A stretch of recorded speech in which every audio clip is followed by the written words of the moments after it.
a place for you to belong. This is a place for you to learn together, and this is a place where we can grow together. You know, we like to see this community as a safe place. We like to celebrate together, we grieve together. It's a hopeful place where we can grow. And it's a place where you can be embraced by all the stages and phases and at every point on your journey. Now, if you're here in the tent 3, take a look in back. We have some cupcakes available. That's because I've got some very good news as you see the balloons here on stage. It is our 1-year anniversary as a community meeting together. Yes. And God is so good, hasn't He? He's been here to meet with us and walk with us through every area of care in our lives. I'm just thrilled. I was thinking this morning about how much God has been so faithful to each one of us coming here. And our hope is that as you come together here in community, that you feel His touch, that you feel His comfort, that you feel His grace, that you feel His encouragement through His people here at the church. And it's been so interesting and great this last year launching this community. Part of the good news that I wanted to share this afternoon is that we actually have had 3 other Hope for Mental Health communities form in other churches this past year.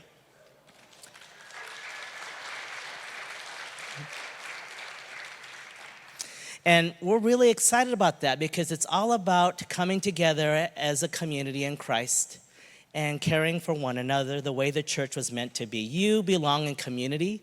You were meant for community, and we were glad that you are here to participate in community. If you're watching online and are interested, by the way, in exploring the idea of a Hope for Mental Health community in your area, just email us at mentalhealth@saddleback.com. One thing that we're always wanting to do here as a team is to really celebrate ways in which we can really improve our community here. And so if you've ever registered online for this community, you're going to be receiving a survey. We'll send this out on Tuesday or Wednesday that we'd love to hear your feedback. And your feedback is very important to us because it will really shape our vision and really give you a voice to speak into any changes that we need to make, any areas that we need to grow, or to really strengthen things that we're doing well here in this community. And so your feedback, would love your honest, transparent, straightforward, anonymous feedback, and there'll be space for that going out for you this Tuesday or Wednesday. You know, if you've missed last month's community, we focused on identifying triggers. We focused on information about relapse prevention and dual diagnosis. And if you've missed that last session, you can watch it by going to kwarren.com/community. That's kwarren.com/community. We have a wonderful agenda for today. If you're new here, what we do is we typically have a wellness tip or wellness tool that we'll be providing for each one of us. It's about 5 minutes, and then we have some table time or table discussion time where we get together and in our groups just really dialogue about ways in which we could really grow in which the information that was provided. And this gives you practical information, especially from people maybe who've been more seasoned and have walked for so long in their journey in mental wellness. And perhaps if you're new here, you might be able to glean from or ask questions and learn from one another. After that, we have an incredible education component where we'll have a special guest speaker coming in that will be sharing on depression and anxiety. And then we're going to have a little bit more of table time and then get back together for some question and answer time. Sound good? All right, so let's have Christina come up and she'll share our wellness tool.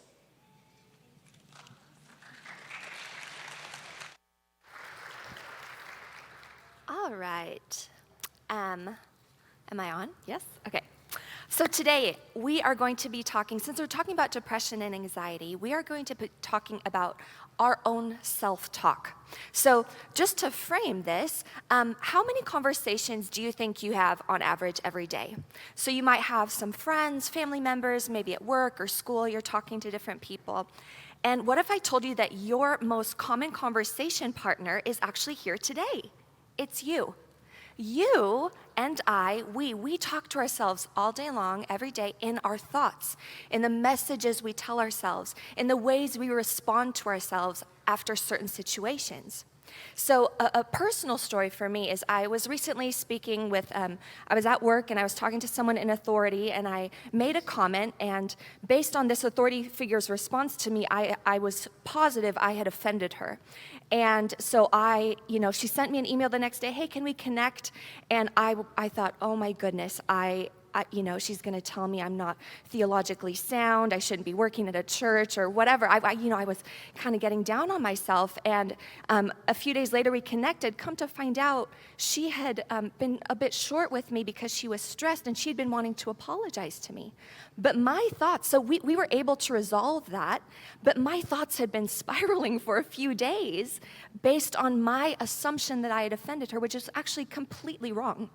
So today we're going to talk about, our wellness tip is self-talk. So we are talking about what is self-talk, how does it affect us, where do these thoughts come from, and what can we do to change them if they're affecting us negatively. So self-talk is basically the thoughts we think and the things we tell ourselves. And these might be conscious thoughts, but many of them are actually subconscious. They're just familiar to us. It's the way that we think. The thoughts just kind of come through our mind, but they're informing us, right? Also the manner or the ways in which we talk to ourselves. So we might have a critical or harsh voice towards ourselves, or a compassionate or gracious one, right? So that's part of our self-talk. And then also there are messages that we believe about ourselves, about others, and the world around us. And so these are kind of where these messages, or what these messages are. Now, here's an interesting thing about how our brains work. Two things. Number one, we are pre-wired or programmed. The way we function is we focus quickly and readily on the negative. And that's part of our basic survival, right? I need to be aware of danger or anything negative, possibly, so I can maybe protect myself, defend myself, care for myself. And not only do we more readily focus on the negative, that's just what our brains do, but also we have these neural pathways in our brain. So it's kind of like, picture like a hiking trail out in the hills. It's that path that everybody else has walked on over and over again. And we form these neural pathways in our brain. So once we've kind of created this negative path, it's so easy just to walk down the same one again. So there's a simple way to, an image that might help describe this process is, so the situation in my case, had that conversation with my coworker, my thoughts, I interpreted a certain way, oh, I've offended her. The emotion, maybe I felt embarrassment or a little bit of anxiety or fear. And then a behavior. So in this case, maybe I withdrew, or maybe I would try to fix it. So there's generally like a path that we go along. And we often do this over and over again. So another way to talk about this is you are what you eat. Okay, so we've heard that phrase. And I don't think it's that different with our minds and our hearts. I think that our thoughts fuel our emotions, and then they lead us to a certain kind of behavior. So in the same way that a really good, nutritious meal fuels you, builds you up, strengthens you, and helps you, live your life well, imagine if I were to say, for the rest of my life, I'm going to eat cotton candy and Coke. That's going to be what I eat. I don't know how well I would be if that is all I was feeding myself with. Would it be nurturing me? Would it be strengthening me? Would it give me what I need to live well? But how often, let's just think for a minute, how often do we feed ourselves or continually kind of meditate on these thoughts that might actually either keep us stuck, well, it's always been this way, or even cause us harm? We can have toxic or harmful ways of thinking. Right? And so, why do we even think these negative thoughts? Where do these come from? I mean, why don't we just choose to think happy thoughts all the time, and then everything would be so much better? It's not that simple. So some of the sources of these messages, okay, these could have come from repeated messages that you tell yourself or you internalize. Also, things that people have said to you. So there may have been a parent or a coach or a teacher or a friend, or in our world today, online comments on your social media or cyberbullying, right? So people have said things to you, and that enters now this negative, hurtful thought that continues to spiral in your mind. Okay, also, these beliefs and these thoughts, they're often also linked to a painful or even a traumatic event. So, someone hurt you, and so you start to internalize or think the world is unsafe and people are going to hurt me. And although that did happen, what happens then is we kind of internalize that as an ongoing message that we carry with us into every situation. And it affects us, even if this isn't happening right now, I'm still thinking it is, or it's going to. I know it's going to, because it happened then. And again, that's our survival, right? We're trying to protect ourselves. So I am the first to admit that I have struggled and continue to, as shown in this recent example, with these types of thought patterns. But here's the hopeful part. I truly believe that we can actually change and adjust our thinking. In the same ways that our brains could be formed with those negative pathways, we can also form new ones. However, it does take some work, which I can also attest to, that it takes some time. So there's scripture that talks about this, right? In Romans 12, it talks about renewing our mind. There's another passage in Philippians 4 where it tells us to meditate on the things that are true, noble, right, pure, lovely, and honorable. So it does take time to start to think in different ways, but it's possible. So we're going to make this practical. So on your tables, you actually have a little worksheet. And I'm going to go through kind of what it is. You can look at it or not. I'm going to describe it to you, and then you're going to have time to either do it on your own time or just talk about this later.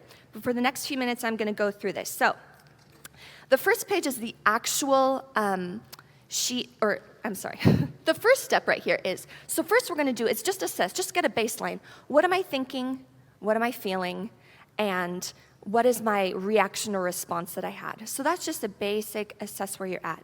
Then we're going to analyze. So is this true? So for example, in my case, I offended my coworker, and we could jump to, I'm a failure. I shouldn't even be here. So is it true, 100% true, always true that I'm a failure? Okay. So maybe some proof for that is, I have failed at some things before. So my brain is like, well, it's true, I've failed before. Well, what's an alternative, or what's another way to think about it? Well, have I failed at every single thing that I've ever done? Have I maybe sometimes done some things a little better? In relationship, with this coworker, have I been able to resolve some conflicts before too? Okay, so that would be some evidence again. So we're trying to balance out. A lot of times our negative thoughts are extremes. Always, never, every time. And that's there's only few things that are that true. What is it? What's guaranteed death, taxes, and Jesus love you. Always true. Those are always true, okay? But there are very few things that are always or never. They're usually sometimes partially, so we're trying to balance out these negative thoughts. Okay, and this is the part that I want to focus on the most. Adjust and agree. So this is when you adjust to try a new way of thinking and agree with a new belief. So I'm a failure. We're trying to find something a little closer to this side. Okay, so there's two things I want to talk about though. So if we take something like I'm a failure, and then we're like, I'm awesome, that's a really far jump.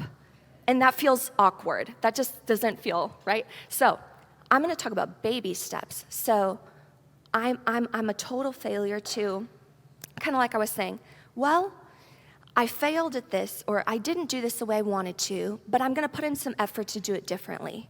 So I am not a failure. I failed at something, and I'm working on it.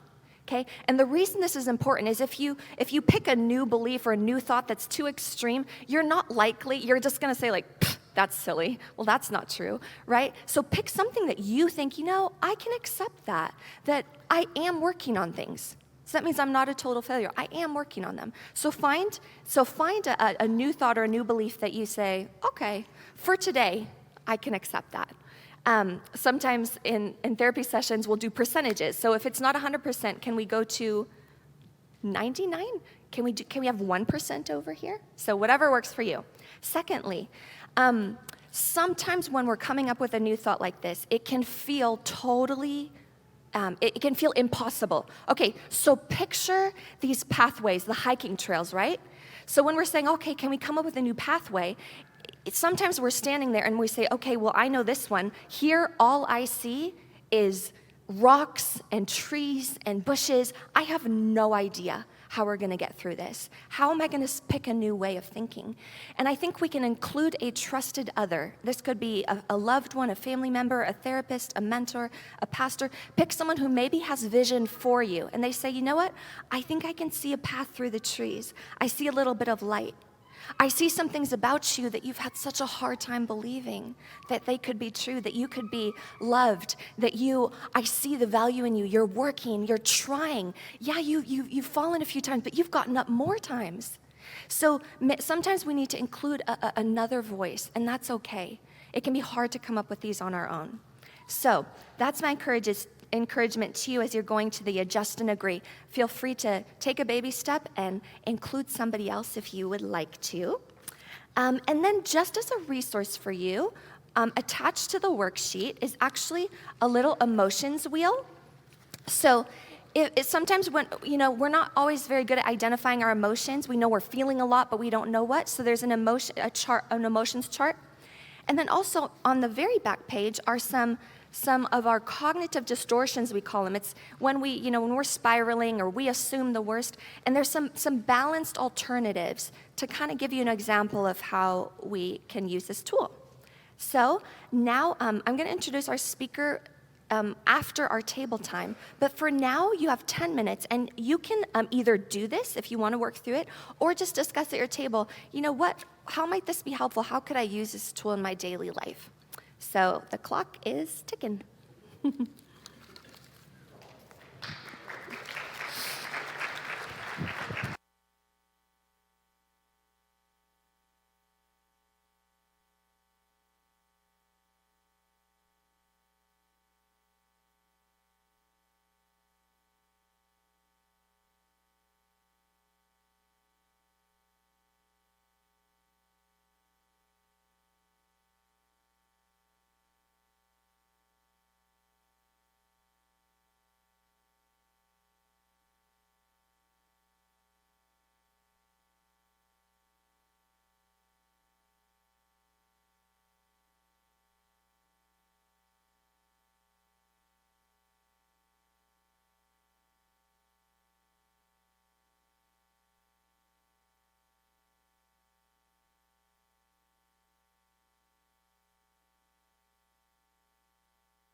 All right, everybody. Wow, this is loud.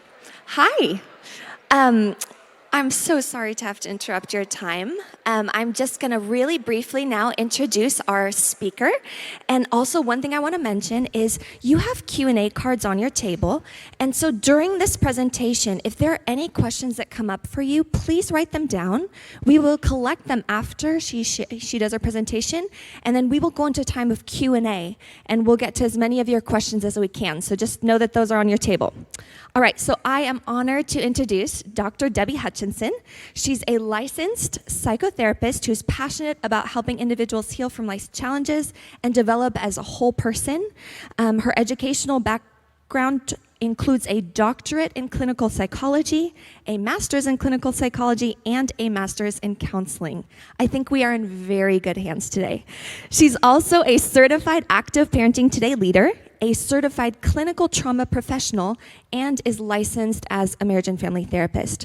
Along with her passion for therapy and developing people, Dr. Hutchinson is an active professional speaker, and she's presented at various organizations, schools, churches, and other venues, although I do hear this is her favorite. So let's welcome up Debbie Hutchinson.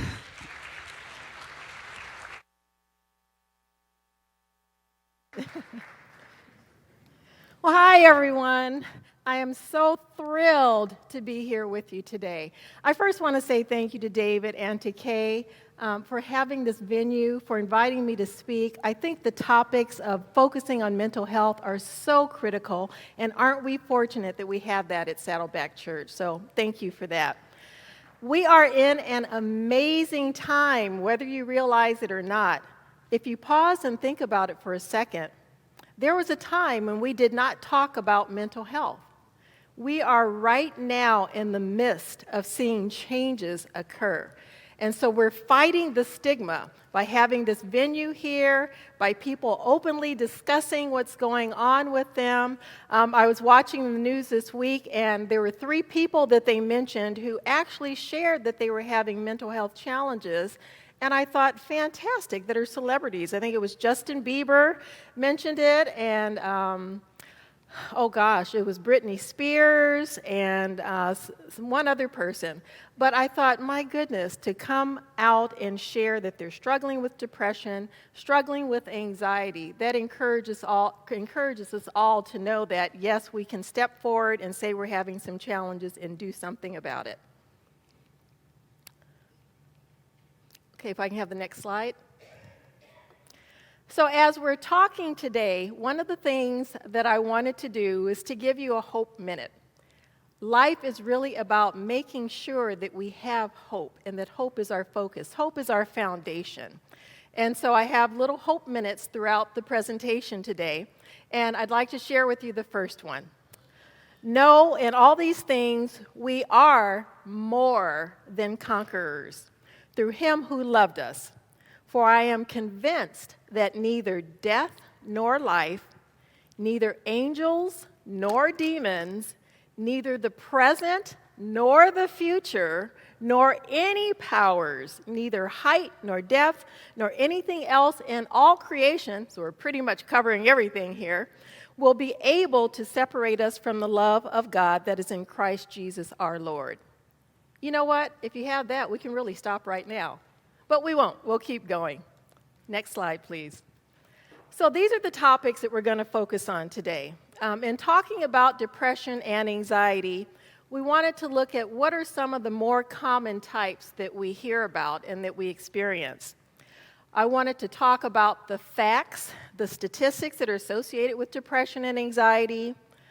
And where does this come from? What is it that's causing this within us? And then to be aware of any warning signs that say to us, okay, yes, this is possibly something I'm going through. It's possibly something that someone I know is going through, so that we can be of service to others as well as taking care of ourselves. Looking at the importance of self-care and then managing your emotions. So we're going to have a working definition so that in starting off, we're all on the same page. So when we use this term a lot, mental health, what are we really talking about when we say mental health? So this will be our working definition.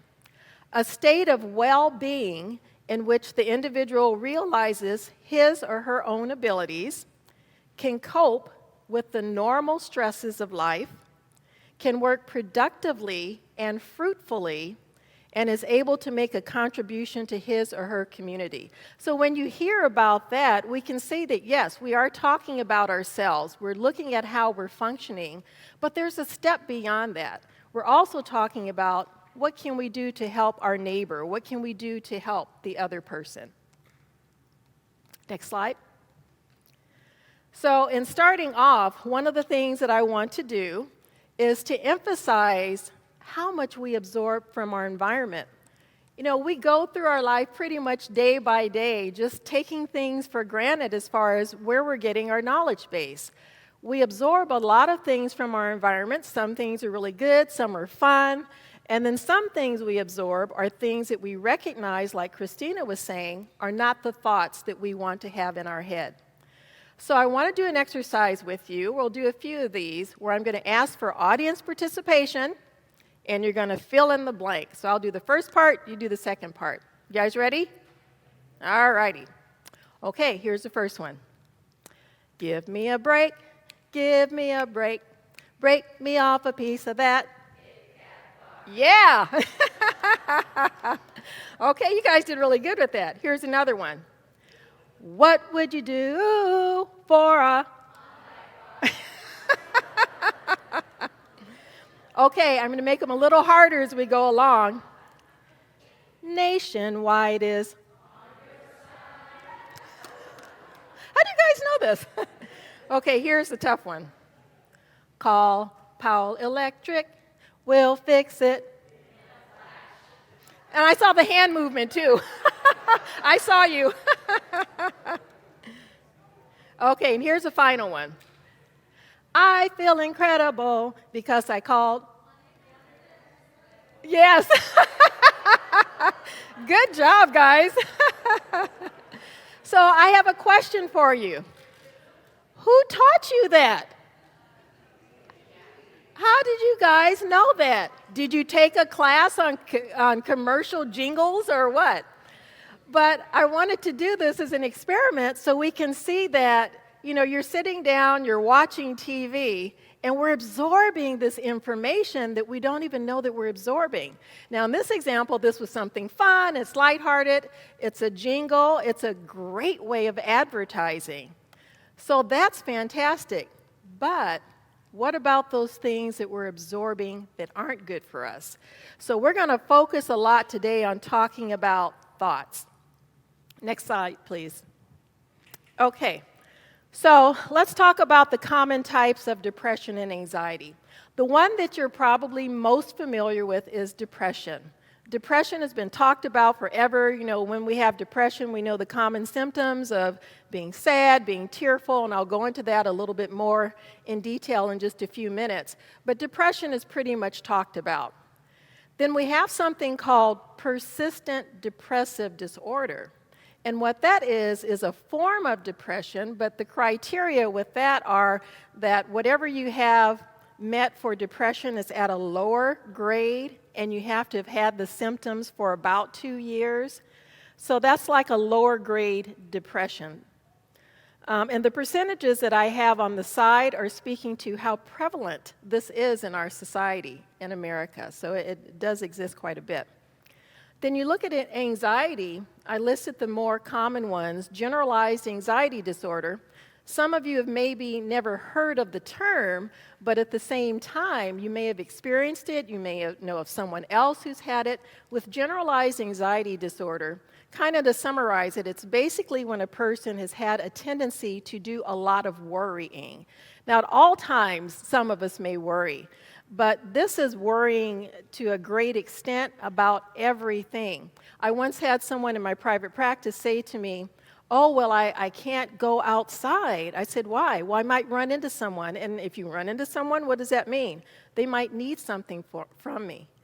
And they also said, I won't answer the phone because they're going to be asking me for something. So it's worrying about every single detail in life. That's more what generalized anxiety disorder is. Social anxiety, also known as social phobia. We have a tendency to think of that as being about shyness. So it's a little more significant than shyness, but has a lot of the same characteristics. With social phobia, people can be very uncomfortable in sitting in a social setting, engaging, talking to people, which from the way you guys participate, I don't think anyone in here has that. But it may even be difficult for them at times to eat in front of someone. So these disorders that I'm talking about, they're classified under very specific criteria, but they're very extreme as well. So all of us have a little bit of everything we read about, but this is when it goes to a more significant extent. The next one is specific phobia. If we can go back to the slide. Specific phobia, that's when we have a fear of something I had and demonstrated, unfortunately, in front of my children and taught them, was a fear of bees. The wrong thing to do is to flap your arms and those things around bees, but that's an example of a specific phobia. Some people might have a fear of snakes, a fear of flying, a fear of speaking, those types of things. That's a specific phobia. And then panic disorder, I'm going to go over in a little more detail. Panic disorder is when you have a panic attack, and it has a lot of physical symptoms with it. So we'll discuss that in a little more detail. Okay. So let's look at some of these statistics that exist. Did you know that half of all mental illnesses begin by the age 14? That's pretty young. You know, it's shocking. I've said it, I don't know if you all have said it, but at some point you say, oh, you remember when you were a child and everything was easy and you had no problems and you had no responsibilities? Well, it's not exactly like that, because if we have this type of statistic where we can see that mental disorders are starting by age 14, it shows that doing things like this, making sure that people are aware and educated and getting treatment, we need to start earlier. It's important to do these things. Depression, not a surprise, is one of the most prevalent mental health disorders among adolescents. And in 2015, talking specifically about our state of California, 12% reported that they'd had a major depressive disorder in the past year. Isn't that shocking to hear that? Now, again, specific to California, 1 in 6 California adults has a mental health need. So this speaks to why we have to have more forums like this, why we need to do more education and make more services available to help us to be a strong community. Major depressive and anxiety disorders have a higher prevalence in women. Anybody have any idea why? I just shouted out. Didn't hear one. Say it again. Hormones. That could be it. Hormones. A lot of different reasons, you know, and two, I think still women have a lot of responsibilities as well. Where they're still primary in the home, we see that changing significantly, but I think they're responsible for the kids in addition to working, and so women do have a higher prevalence of both anxiety and depressive disorders. Anxiety disorders are now ranked as the #1 most occurring disorder. Affects 40 million people in the U.S. There was a time when we would talk about depression because it's, you know, depression is something you visibly see. You can easily spot depression. So anxiety was kind of brushed off, just saying, oh, everyone has a little bit of stress here and there. But research is now showing that when you have depression, typically, most of the time, anxiety does co-occur with depression. So the two go hand in hand. And anxiety can be very disabling, equally as disabling as depression. And this last stat that I wanted to share with you, people with anxiety disorders are 5 times more likely to go to the doctor and 6 times more likely to be hospitalized for psychiatric disorders. So again, they're impacting us significantly. So where does this come from? Where do we get depression? Where do we get anxiety? Well, there's not just one source. There are various sources that we can get it. One is there's a hereditary component. We can inherit the biology part, some sort of genetic component that can be passed down. Family background and history. You know, if you happen to have grown up in a family where there was anxiety and a significant amount of anxiety, it makes sense that we can learn that as well, and we learn that as our way of responding.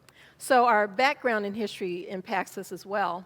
Different life stressors, that's the one that comes to mind mostly for most of us, whether it's relationship stressors, you're struggling with medical issues, finances, work-related, lots of different things that we could come up with. And then medical conditions. We also have medical conditions that can make it look like we're having depression. For example, if our thyroid hormones are off, if we're getting too much thyroid hormone or not enough thyroid hormone, if we get too much, we get anxiety. If we don't have enough, we can have depression. So that's why it's really good to make sure that we're getting those annual checkups. And then what we're going to continue to focus on that Christina talked about is looking at our belief system and our self-talk. It is amazing what can happen when we say certain things to ourselves, which I think Christina showed us greatly today. Okay, one click. One more click. There we go. Okay, so you see the word on the screen, anger. Anger is an emotion that we all experience. It's a valid emotion. It's a common emotion. But here's what I'm going to ask you to think about. Whenever you get angry, don't spend any time there because anger is really a cover-up emotion. So when we get angry, say, oh, I'm so frustrated, I'm angry about this, then this is the first tool I'm giving you here.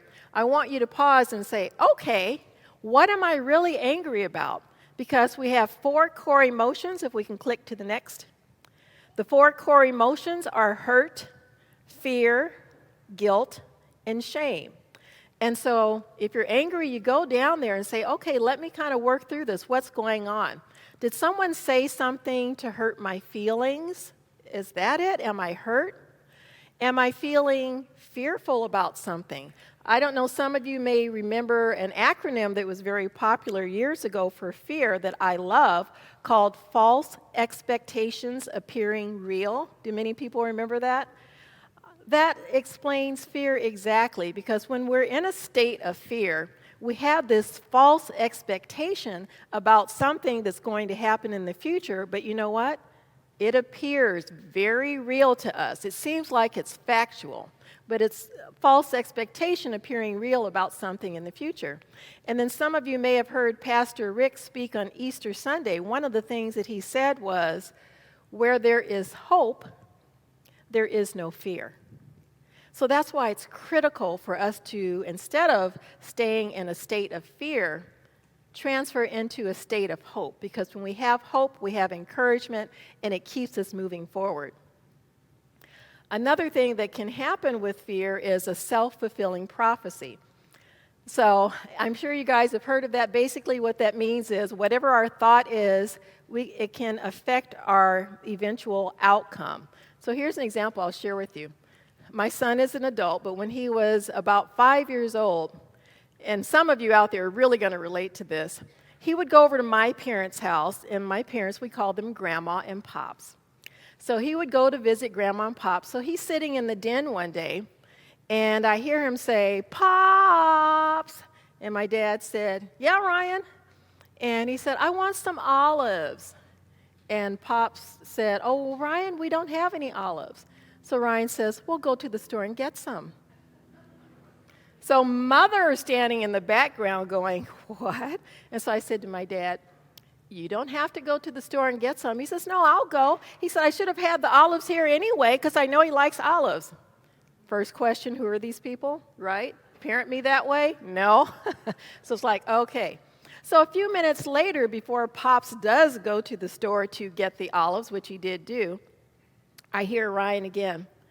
"Pops!" "Yeah, Ryan, I want some milk." Mother steps in. "Well, Ryan, why don't you go pour the milk like you do at home?"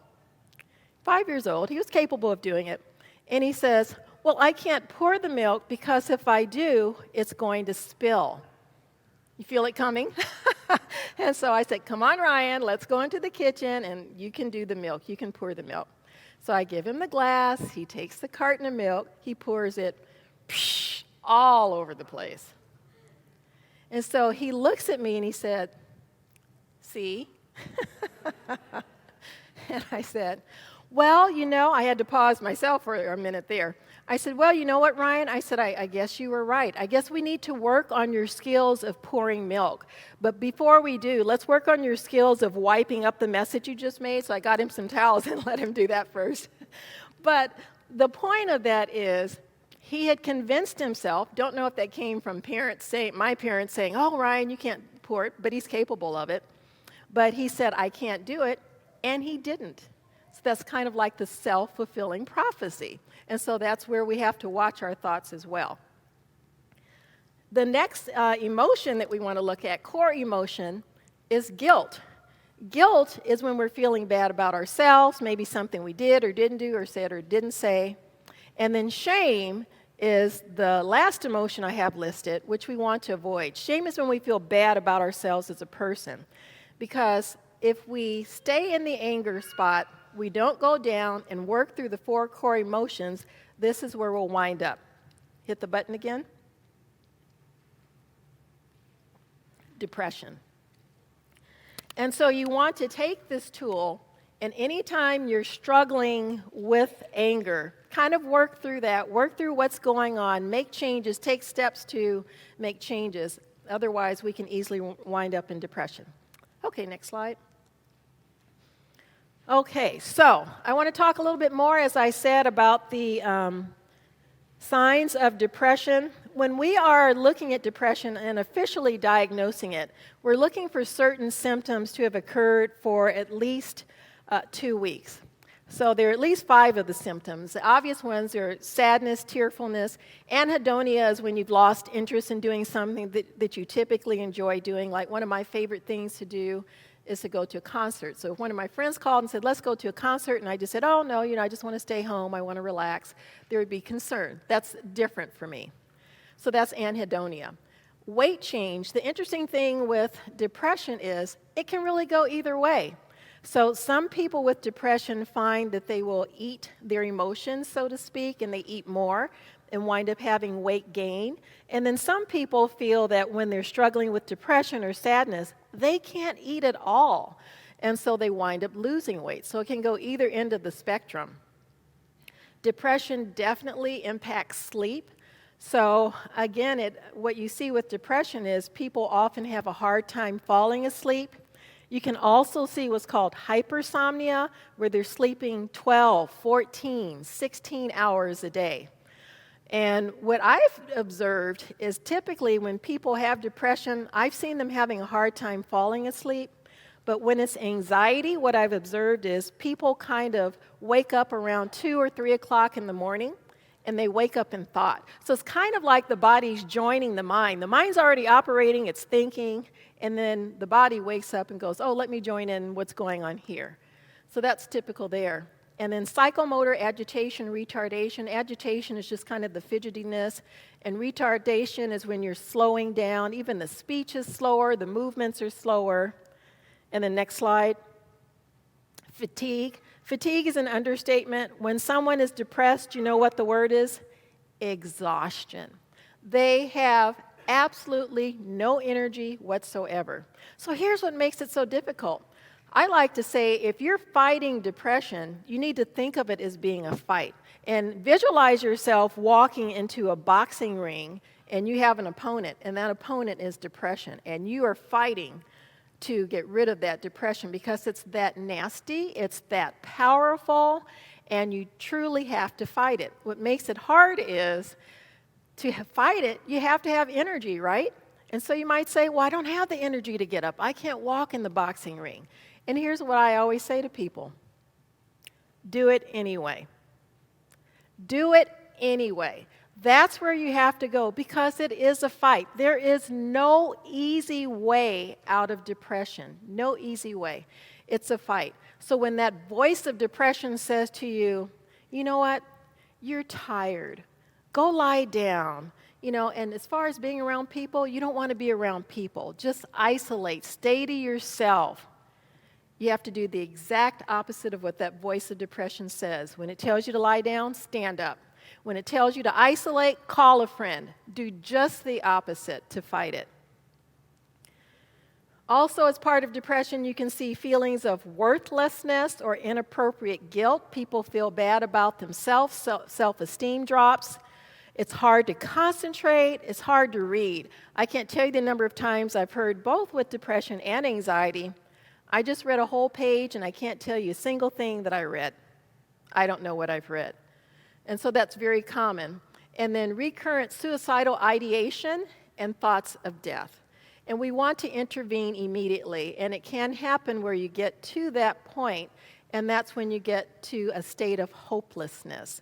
And with the hopelessness, you want to pull in your support systems. You want to do everything you can do to get out of that state of hopelessness. Okay, let's switch over a little bit to anxiety. One thing that I see very often is panic disorder. With panic disorder, what we're talking about is recurrent, unexpected panic attacks, and it's followed by at least 1 month of persistent worry of having another one. So listen to this. Okay, we're saying these words, depression, anxiety, but this is serious stuff here when you look at the symptoms. So we're talking about mental challenges, right? Look at the symptoms. Heart palpitations, sweating, shaking, shortness of breath, feelings of choking, chest pain. Get that, chest pain or discomfort. Nausea or abdominal stress, feeling dizzy, lightheaded, faint, numbness, tingling sensations, feelings of being unreal, detached, fear of losing control, fear of going crazy, and fear of dying. So when I talk about the physical symptoms, I don't know about you, but what comes to mind is heart attack, right? Chest pain, all these different things. And so when someone calls me and says, oh, I'd like to come in and make an appointment with you, I'm having chest pain, I'm having tingling sensations, I'm having numbness, hang up, call your doctor. Go see your doctor first, because I want to rule out anything medical before you come to me to talk about mental. And so also, what you'll see a lot with anxiety is fear, the false expectations appearing real. You might as well put an equal sign and then anxiety. And then what I'd like to call the what ifs. So here's the conversation. Oh, I would like to go, but what if this happens? Or what if I can't do it? Or what if I can't make it? Or what if it's all about the what ifs? So as soon as you find yourself or maybe someone that you know who's saying a lot of what ifs, that's being in an anxious state. Okay, let's go to our next hope minute. Be joyful in hope, patient in affliction, faithful in prayer. So, good words. I believe them 100%. Easy to do always? Nope. But remember what I said to you a few minutes ago. This stuff is not easy. There's nothing that I or anyone else can say to you that's going to make this easy. This is hard work, and it is a fight and it's a battle. The good news is you can win it. You absolutely can win it. Next slide. Okay. Now I want to tell you about the power of thought. And we have so much power. And like we did in our exercise, our opening exercise, we have to be very mindful and aware of what's going in here. And a lot of times it's good, but other times it isn't. So I have another story I want to share with you. I also have a daughter. And when she was little, she was probably about 7 years old, she's sitting in front of the television set.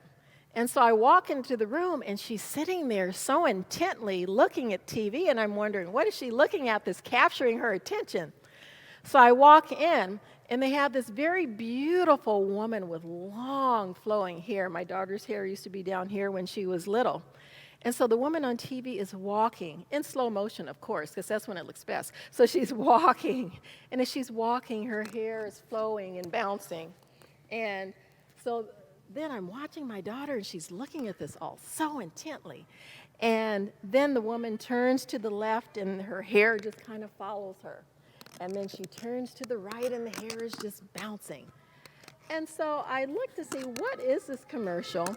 It's a commercial for a hair product, Pantene Pro V. And so my daughter then must have been aware that I walked in the room at some point, and she didn't say anything when I walked in the room, but as soon as the commercial on TV was over, she looked at me and she said, "Mommy, the next time you go to the store, can you buy me some Pantene Pro V?" So again, look at what we absorb. Look what goes into our minds, even at a young age. She was 7 years old when this happened. So this is the power of thought. Next slide. Okay, so stop there. So can I have a volunteer from the audience read that, please? Yes. Bird in the bush, thank you. Very good. Does anyone see anything else? I heard it over here. A bird in the bush, right? Easy to miss it. Next one. Okay, can a volunteer read that?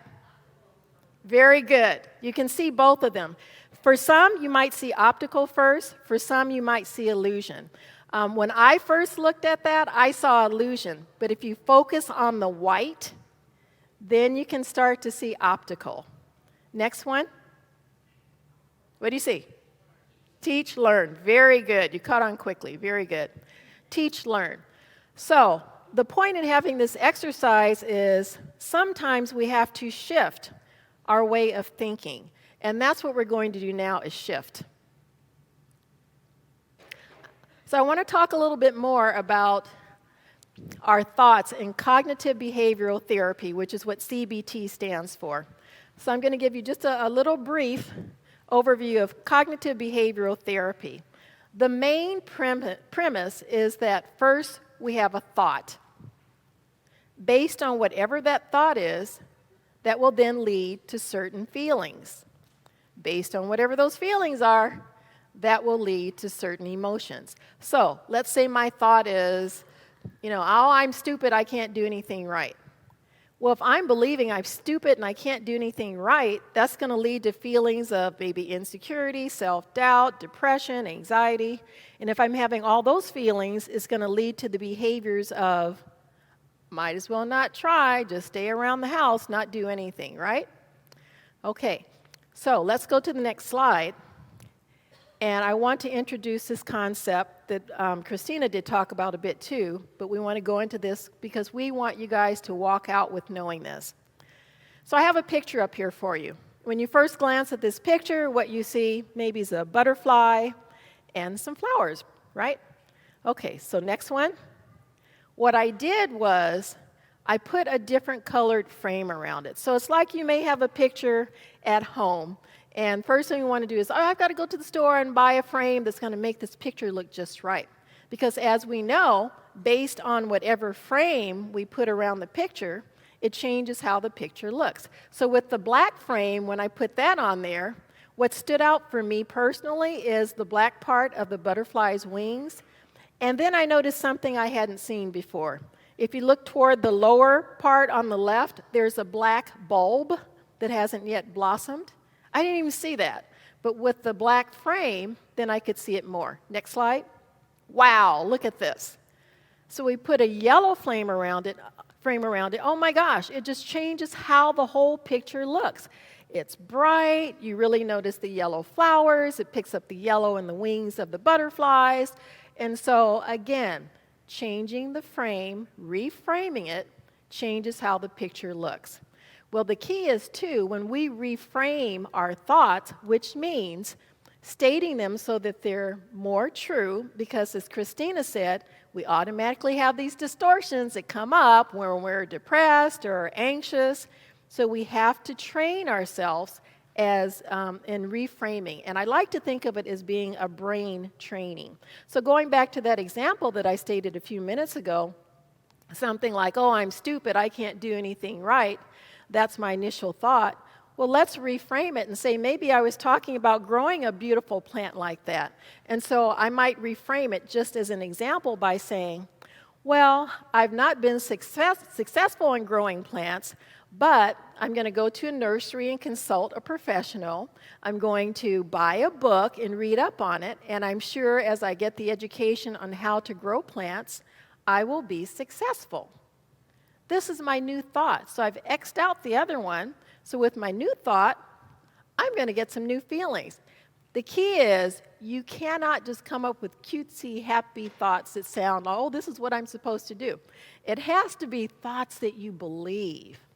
And so if I created this thought, this is my new belief, I'm going to have brand new feelings. I'm going to feel, well, gosh, maybe I'm not a failure. I'm encouraged now. I feel happy about this. And if I'm feeling happy and encouraged, my new behavior, I'm going to go out and do it. I'm going to try again. I'm going to grow some plants. A lot of power in thought. So another example, let's go to the next slide. So as we know, thoughts lead to feelings, lead to behaviors. Here's another example. So this one came actually from someone that I've been working with in my private practice, and this individual is working on low self-esteem. So I wanted to share this one, and she was good with it because I thought her reframe was brilliant. So her negative thought was, I don't feel good about myself because I don't think people like me or value who I am. I don't have a lot of friends, so I must not be worth the bother. Gosh, just to have that thought, you can feel the depression, you can feel the hopelessness, you can feel the discouragement and the behavior doing nothing. So we've been working on all of this, and this was her reframe, which I think is fantastic. I'd like to have more friends and can learn how to reach out to others. Good self-esteem isn't showing the world you're good, it's showing yourself. I love that. Brilliant, brilliant. So the key to take away from all of this is you have the power. The power is within and the power is thought. It's not that we changed any of these situations, right? We didn't change the situations. They still existed, but what we did is change how we think about it, and we have a different result as far as our behavior. Okay, and then here I have for you, does anyone recognize this? Has anyone seen that before? This is called the Heart of Eternity, and this is one of the most valuable diamonds that exist. So let me give you a little bit of background on it.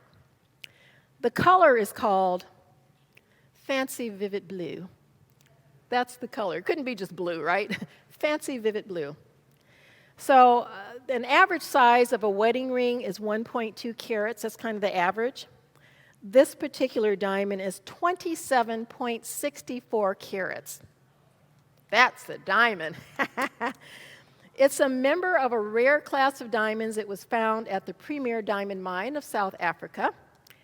And its estimated value, which is considered to be a modest estimation, is over 16 million US dollars, right? So I place this here to say that we can often touch inanimate objects and say, I'm going to take good care of this. I'm going to do everything I can do to make sure this is well preserved. So if I were able to give each of you this beautiful diamond that you see, one of the first thoughts that's going to come up in your mind is, how do I take care of this? So I researched how we take care of diamonds. I'm going to state that to you, and then we're going to see how we can do that for ourselves. First thing, if I gave you a diamond that was over $16 million, first thing you'd want to do is keep it safe, right? So you might find somewhere that you can take it and keep it locked up, or you might buy a safe.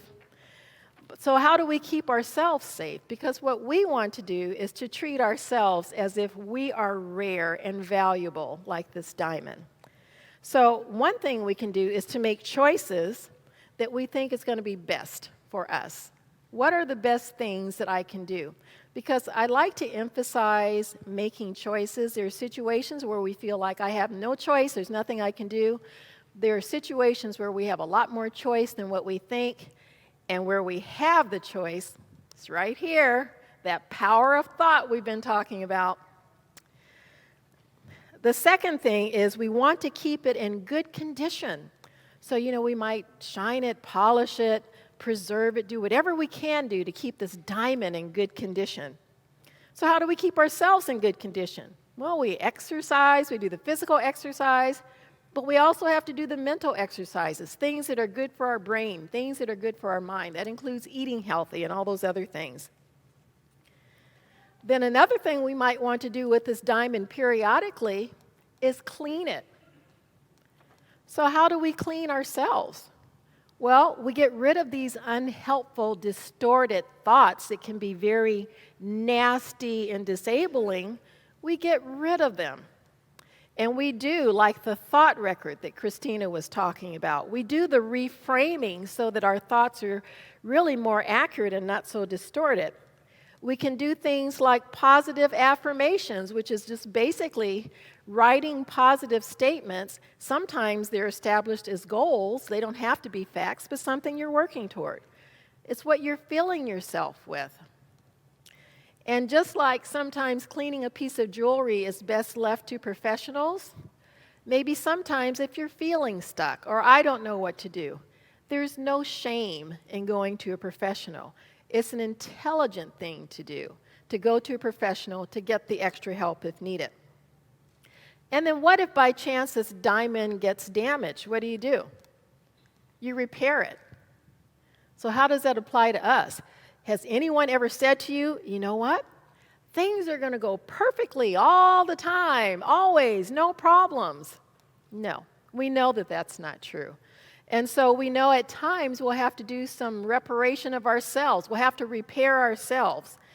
And that's where that word resilience comes into play. We are developing resilience by each and every step that we take. And don't underestimate anything that you do. Coming here today is a step toward mental health for yourself, for someone else, for who knows who that you're going to come across in the future. And then the final step to take on that is to reappraise the value of the diamond periodically, because diamonds increase in value. Well, guess what? So do you. So how do you reappraise yourself? You pause. You look at your own progress. A lot of times, instead, we beat up on ourselves. I haven't done this. I haven't done that. No, pause and say, what have I done right? I've gone to workshops. I've gone to conferences. I've read a book. I've helped someone else. So that is how you reappraise yourself, too. Okay. So why is self-care important? I think we've spoken to it: to maintain balance, take care of your physical and mental health, to be your best you, and to help create a healthy community.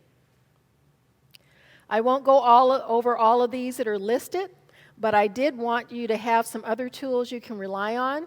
You know, I'm a firm believer in starting with spirituality and prayer. It works. It's powerful. Education about depression and anxiety is critical. I want to teach you something really quickly called diaphragmatic breathing. It's a way of breathing where when we're babies, you've seen a baby lying on its back and how its tummy goes up and down when it's sleeping and it's asleep. That's because we naturally breathe from our diaphragm. When we turn into adults, we stop doing that. Diaphragmatic breathing basically means breathing from that muscle, the diaphragm here, in a very slow manner and deep manner. And it's very research-based. What it tells us is that we're going to get more oxygen into our brain, very scientific. When the oxygen hits our brain, we get into a more relaxed state. And what I love about it is it's scientific, it works, it's free, and there are no side effects. So all you can do, the way I like to train people, is you put your hand on your diaphragm. You'll see your hand move in and out slowly when doing it correctly. And your chest moves a little bit, but not so much. So I'm going to ask you to breathe in to a count of 10 as best you can. 1, 2, 3, 4, 5, 6, 7, 8, 9, 10, and out. 2, 3, 4, 5, 6, 7, 8, 9, 10. Again. 2, 3, 4, 5, 6, 7, 8, 9, 10, and out. 2, 3, 4, 5, 6, 7, 8, 9, 10. Typically, when I do that, I can feel the results immediately. Whenever I work with someone that has anxiety or depression, it's the very first thing I teach them because it works right away. So keep that in mind. I wanted to share this with you as well. If someone can come and pass this around, and you can just look at it, feel free to. This is stress relief lotion that has eucalyptus and spearmint in it. This is stress relief spray that you can spray a mist on your pillow, and I have one more I'll give you too, on your pillow. And then feel free to take them out, put them on. These are called drops, and this one is to invigorate, this one is for focus, and this one is for sleep. So play with them. It's aromatherapy. Aromatherapy does work. It's very effective in helping you to get into a relaxed state. You can look over the other things. The only other thing that I want to mention before we stop to give you some processing time is one other tool that's very helpful, and it's called guided imagery. How many people have practiced guided imagery before? Good, a good number of you. For those of you that haven't, basically guided imagery is using your imagination. So I say something like, imagine yourself sitting out on the beach. It's a warm, sunny day. Imagine feeling the warmth of the sun on your face, those types of things. That's guided imagery. And so as we have the aromatherapy going around in the room, and you'll start to smell it pretty soon, that will add to your feelings of relaxation. And if I can have the next slide. This particular picture I put here because research also shows that if you add imagery to your relaxation, it gets you into a deeper relaxed state. So you can use this. This is a picture I took in Alaska. I was walking by and it just caught my attention. I thought it was so beautiful. So I'd like to share this with you. You can close your eyes. Start breathing from your diaphragm. We're going to do an exercise. And you can imagine that picture in your mind, or if you have a favorite place that means a lot to you, think of that place, visualize that place in your mind. And if I can have the next slide, what I'm going to read to you as we're doing this guided imagery is the final hope minute. So go ahead and breathe from your diaphragm, giving yourself permission to relax. Enjoying the aromatherapy. So do not fear, for I am with you. Do not be dismayed, for I am your God. I will strengthen you and help you. I will uphold you with my righteous right hand. And just allow those words to absorb in you. Really receive them. And then when you're ready, you can open your eyes. Okay, so I hope some of you were able in that short period of time to get a little bit of relaxation in there. We have tons of resources for you guys in the back. At the last 2 pages of my PowerPoint, I also have some resources if you need to reach out to anyone. Next, I think we're going to put some questions on the screen. We want to give you some processing time of what I've gone over in the PowerPoint today. I'll be walking around in case you have any questions, but please go ahead and get started on the table time.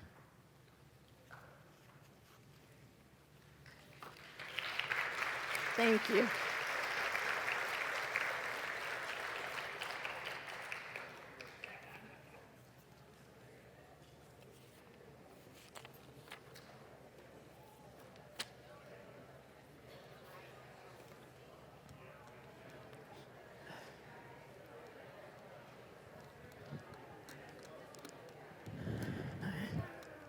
Yeah.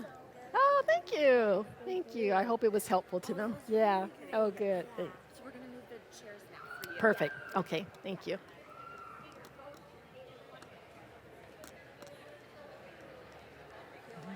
Already been in your office? Oh, good.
Okay, we're going to come back together for the last part of our time together.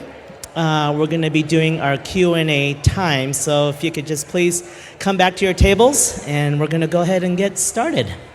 I do know that Debbie, Dr. Hutchinson, is a member here at Saddleback Church, and actually her and I used to work together That's in a right. psych hospital. Right. And it was wonderful to be able to work with you, Debbie. Oh, thank you in as these well, days David. too. Thank you. Absolutely. And so I just have a number of questions left to ask you Okay, here. terrific. That come from the audience. Just so you know, in the audience, my hope is that I get to your question if you submitted a 3x5 card. If you are unable to do so, if I'm unable to get your question, you might be able to catch Debbie afterwards with your question. So Debbie, what role does medication play with depression and anxiety? Medication can play a very, very important role with both depression and anxiety. Everyone has a different style. Kind of my style in working with people is I like to address the emotional and behavioral aspects first. And then if I'm finding we're not making the proper progress, we're not getting anywhere, then medication is typically recommended, and I would recommend for the person to go and see a psychiatrist. What I'd like for people to understand is, and as David knows very well, medication is not a cure, it's a tool. And so often you can use medication, let's say an antidepressant or an anti-anxiety, and it can give you enough focus or it can give you enough energy or lift your mood enough so that you can do a lot of the things that we talked about earlier that require the energy. So it's a very important tool to use, but it's not necessarily the first thing that you do, the first line of treatment for all cases. It varies. There are certain classifications, like bipolar disorder, for example, where medication is the first line of treatment. Thank you, Debbie. And so if you find with medication that is being used for anxiety or depression, do you see any side effects? And do you have any suggestions or tips on how to work through those side effects? Okay, so with side effects, you can see a variety of different side effects. So for example, looking at anxiety medications, the reason that they work is that they have somewhat of a sedating property to help you to feel calmer. So one side effect is drowsiness. And so what you want to do, and that I think would go more to a psychiatrist because that's a medical doctor who specializes in that. But if you were having some sort of side effect from either an antidepressant or an anti-anxiety, the recommendation would be to call your psychiatrist and say this is what's going on so that they can prescribe any other treatment or reduce your dosage, whatever they decide they need to do so that you get the most effective treatment. Thank you, Debbie. And so what do I do if me or a loved one might be chronically depressed or anxious? Yeah, and isn't that the question? What do you do if you're chronically depressed or anxious? You know, often, I think a lot of us were raised to think we have to resolve all the issues on our own, and that if we were to seek out any help, that's showing a sign of weakness, right? A lot of us have been taught that. But that is not the case. I like to say it's the opposite. If you get to the place where you say, gosh, I'm struggling with chronic depression, you know, I'm not feeling any better, I say reach out for help because that's a sign of strength.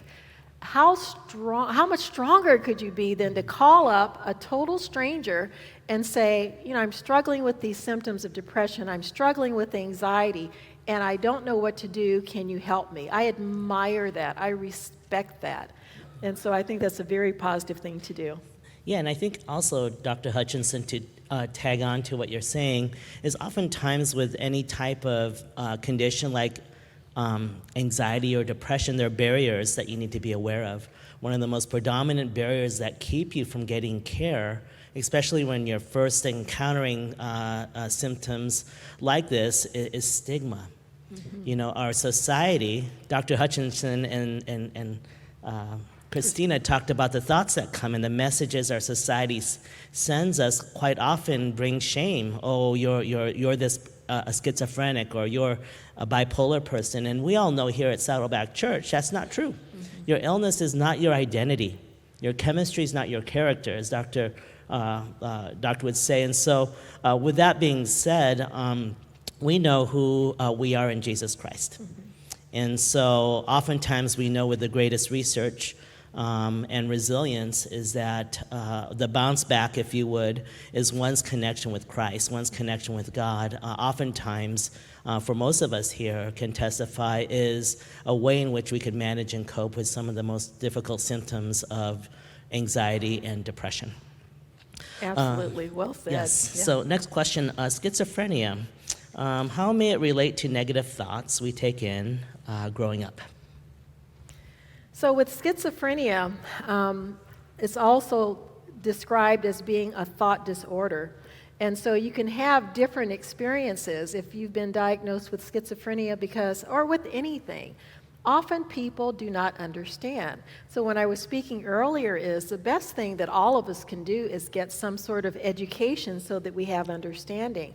So whether it's depression, whether it's anxiety, whether it's schizophrenia, whether it's bipolar disorder, if we're struggling with those thoughts, what we want to do is seek the appropriate help and treatment so that we can then develop thoughts that are more accurate, that are more positive. And as we as individuals develop those, we also share that with other people so that they too can then develop more accurate and more positive thoughts.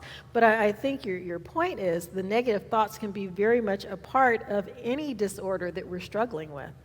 And I think, Dr. Hutchinson, too, what role does, and you're a Christian, you attend here, and you're also a great teacher, how do you see the role of hope when you're walking through your journey with anxiety or as you see the depressive symptoms that we encounter? Right. That's a good question because I think a lot of times when we're right in the core, we're right in the midst of struggling, we're at that lowest point, and then someone says to you, well, just have hope. Right? How do you do that? But I think it's really, it's a type of, as Christians, I think we have an advantage because we know that we can call on God, we go to God, we rely on Scripture. That's why I put those hope minutes throughout the presentation, because as you're hearing different information, well, guess what? That can trigger you as well. It can make you feel, oh gosh, I've got this situation going on. I know someone else that has a situation going on, but we go back to the hope. And so don't ever think that it's going to be like this. You don't snap back into anything. It is through hard work and it is with intentionality that you stay in hope. But as I said earlier, when we have the hope, as Pastor Rick said, we no longer have the fear. And when we have hope, we're continuing to move forward. So how do we do it? We pray, we get scripture, we write positive affirmations, we create our own support groups. We attend the support groups here at Saddleback. We're so fortunate to have all the support groups that we do have here, which shows, and that's screaming, there is no shame in this. Saddleback has their arms open like this, saying, come here. You're not alone. We want to help you. And so you take all of those steps, and that's how you reestablish the hope. It's not a snap. And so that often is said that it's more about the journey than it is about the destination. And the wonderful thing I love about this community is that we can journey together. Yes. And that we could be together and we could seek out support from one another, we can love one another. And those of us that are a little further in our journey have a lot of good to say. And people who are new in their journey have a lot of good to say in terms of sharing your experiences that can be helpful in building people up. Next question, to help teens, how do we help, what kind of words can we use when our teens don't want to seek therapy or think that therapy will not even help? Often with teens, and like that reframe that I showed you came from a teen, often with teens, their concern is they're going to be judged. They don't want to be judged. And whether it's from a fear of a parent judging them or their peers judging them, it's more about that. And so what we can do with teens is to approach them in a manner of coming from the heart. I mean, that's what typically works. Saying, I can tell that you're struggling with something. I've seen you kind of stay more to yourself, and I just want you to know I'm here for you. You can talk to me. If you want me to just sit and listen, I'll just sit and listen. And so I don't think we can go into a teen and just start problem solving. As parents and as people that care, that's often what we want to do. We want to fix it and solve this problem, but sometimes just giving that ear, listening, and being there is one of the greatest gifts that you can give, and it can serve as a springboard to the next step. Yeah, and I think to add that to Dr. Hutchinson is the value of trust. And as a parent myself, I know that when you leave the door open and just say to your teen, when you're ready to talk, I'm ready to listen. And that gives kind of an honor, if you would, to the relationship. Absolutely. And just touch base, and you might want to say something like, oh, I just noticed you haven't been having a very good time lately. Would you like to talk about that? Open-ended question. Debbie's talking about empathy. Empathy can be such a powerful tool when building bridges with your loved ones. Next question. How would you differentiate between thoughts and emotions rooted in depression versus trauma responses that are truly rooted in our bodies or brains due to traumatic experiences that need healing? That's an interesting question in that I think there are some similarities in that, if it's rooted in our experiences, it's something that we've observed, it's something we've participated in, it's something that we've been part of, and often it can be a reaction. It can be an emotional reaction or interpretation. When we're talking about trauma, that's a thicker layer, a deeper layer, in that often you have observed something or you have been caught by surprise and experienced something that you could never have never anticipated was going to happen. So with the trauma, it creates also a type of shock that goes on. And you have to get through that process of shock. And with trauma, I really encourage people to reach out for help. Because to do that, to get through the trauma alone is very difficult, and it can feel very lonely when it's trauma, just as it does with depression. But reach out to someone to give you that type of support, to walk with you hand in hand, to get you to the other side of the trauma.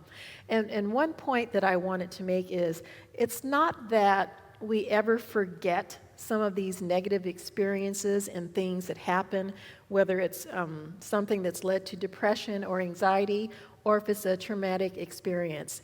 Instead, it's that we're able to take those experiences and put them in a different place so that they're no longer impacting us today or have that same punch that they once had, but that we can better cope with it. We don't necessarily forget it, it just doesn't have the same power behind it.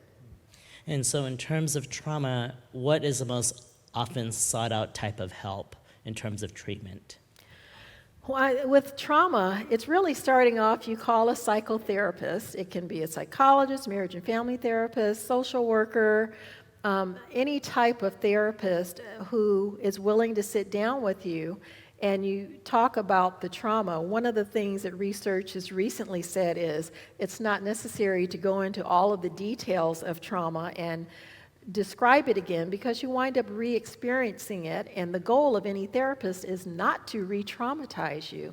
So there's some telling of the story that occurs so that we understand it, but then it's getting you more rooted in the here and the now, and what's happening now, so that you're not having the flashbacks, you're not having the nightmares, you're not having those traumatic experiences reliving within you, but instead you're focused on now and taking steps that are making you stronger, helping you to feel more emotionally stable, and helping you to feel like, you know what, I really do have control over this. I really do have the power.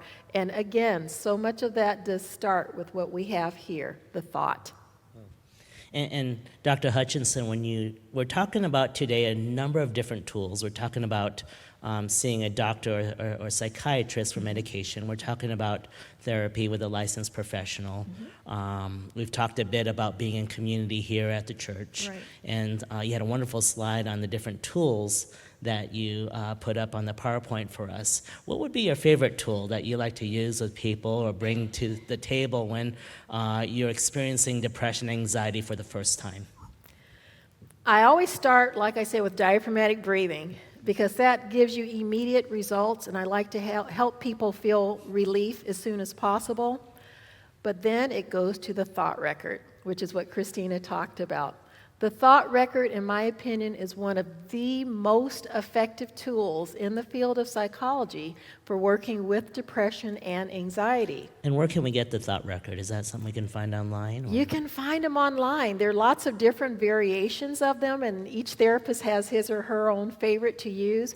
But if you simply type in thought record, it will come up, and it kind of takes you, like the one that I use has 7 columns, and it takes you step by step, where it's like you become a scientist and you're gathering facts instead of just having the emotional reaction. And you will see your emotions change that you list at the beginning of the thought record after you go through this process. At the end, if you're in the beginning, if you're feeling depressed at 100% and anxious at 100%, when you go step by step through the thought record, by the end, maybe it's down to like 30 or 20 or, it's just fascinating to see it change. And that's the power of reframing. You can't change every situation that occurs that you don't like, but you can change how you think about it, which changes your emotions and changes your behavior. And what Dr. Hutchinson is sharing is from what she shared in her slides, cognitive behavioral therapy, which is a science-based or evidence-based practice. Just basically meaning that it's a model that, or a technique or an approach, when provided or done, will yield the same or similar results in terms of its efficacy rate. So from a research perspective, that's what she shares about. Does all the information you presented on, Dr. Hutchinson, also pertain to bipolar depression? And what are your thoughts on that? To describe bipolar disorder, with bipolar disorder, there are technically 2 different classifications. So when you hear bipolar disorder, we used to call it manic depression. So you think of a manic state, which is when someone's mood is elevated, they have lots of energy, maybe they're talking a lot faster than they typically do, they engage in more risky behaviors than normal. So that's what a manic episode kind of looks like. For a depressive episode, it's like what I described, the sadness, the tearfulness, the discouragement, the tiredness. So with bipolar type 1, you may have seen the classic mania. You've had to at least have had one manic episode, and then you see depression, which you don't have to see the depression, at least one manic episode. For bipolar 2, you've never had a manic episode. So you may have hypomania. I don't want to get too technical, but you may have hypomania, which is similar to a manic episode, but not quite as much. Doesn't last as long, but you've had the depression. And so in working with depression, you're going to get the same symptoms that I just mentioned. And so I would use a lot of the same tools in working with the depression that does exist with bipolar as well. Thank you, Dr. Hutchinson. We have time just for one more question. Okay. There was a quote that you said, there is no easy way out of depression, it's a fight. Can you take a moment to elaborate about the fight and what that means for you? Yes, I intentionally call it a fight because, some people may have experienced where you have a family member who says, you know what, you're just being too negative. Just make yourself snap out of it. Just start being happy. What you want to go, oh, is that what I was supposed to do? Nobody ever told me, didn't know that, thanks. So it's not that easy. It truly is a fight. And I like to use that example of walking into a boxing ring with that being your opponent, because you take everything that you have within you. And when you're in a deeply depressed state, you feel as if you don't have anything. And so you walk into the boxing ring, I'm exhausted, I'm tired, but you walk in with the mindset, I don't want to feel like this anymore. I want this to stop.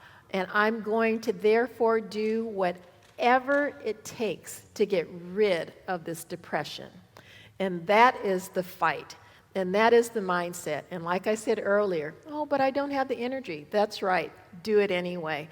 Oh, but I've just had it for so long. I'm so sorry to hear that. Do it anyway. And so that's the mindset that you have to have. And get a support system. You come to the support groups here. Get a therapist, because you don't have to fight this alone. That's the beauty of it. You don't have to be alone in this fight. Get someone that's going to walk with you side by side and help you through this. And therapists, and I can say both David and I, as therapists, we go into this field because we love people. We care about people. And we have this heart for people that are struggling, that are hurting. So you go see a therapist, and they're going to do all that they can do to help you through this fight, to help you get through depression. And so I say that so that you know we don't take it lightly, and we know it's not easy. Wasn't Dr. Hutchinson great today? Oh, thank you. Thank you. Thank you, you. Dr. Hutchins. Thank you, David. I'm just going to go ahead and share a few announcements and then close us in prayer. I'd love to pray for you at the end. Saturday, May 4th, which is next Saturday, we're having a workshop on how to navigate a mental health crisis. It'll be here in Tent 3 at our Lake Forest campus from 9 a.m. to noon. And also, if you would like to know when we do our Hope for Mental Health communities, we actually do them every fourth Sunday of the month. And so here in Tent 3, so our next one will be May 26th, Sunday. And we are working on an incredible speaker that will be coming in, who will be sharing her testimony, who wrote a book. Also, if you're interested in volunteering and would like to give back, please contact Kathleen. She's sitting in the back over there. Or you could email us at mentalhealth@saddleback.com. Also, we'd love to have you stay. You know, if you are looking for prayer or would like some prayer, we have a prayer table in the back of this room. Just look for someone with a green lanyard, and they'll be able to sit with you. We also have started a ministry at the church here if you would like to receive prayer during the week. So Monday, actually it'll be every Wednesday from 9 to noon over in Ministry Office 1. You can just walk in or you can call. We'd love to come in and just pray for you for whatever might be happening in your life and just walk with you and journey with you during maybe a very tough time that's going on. And lastly, if you'd like to share your story with us, we'd love to hear. Just email mentalhealth@saddleback.com. Now, let me go ahead and praise the Lord for everything that's going here and also pray for you, and then we'll be done for today. God, I just thank you for the opportunity that we can come together as a community and talk about the things that you're doing here at Saddleback Church, and we can connect and be the community that you have showed us in the Bible of what we can be as Christians together. We are grateful, Lord, that you are good and that you can give us strength and comfort through very difficult times.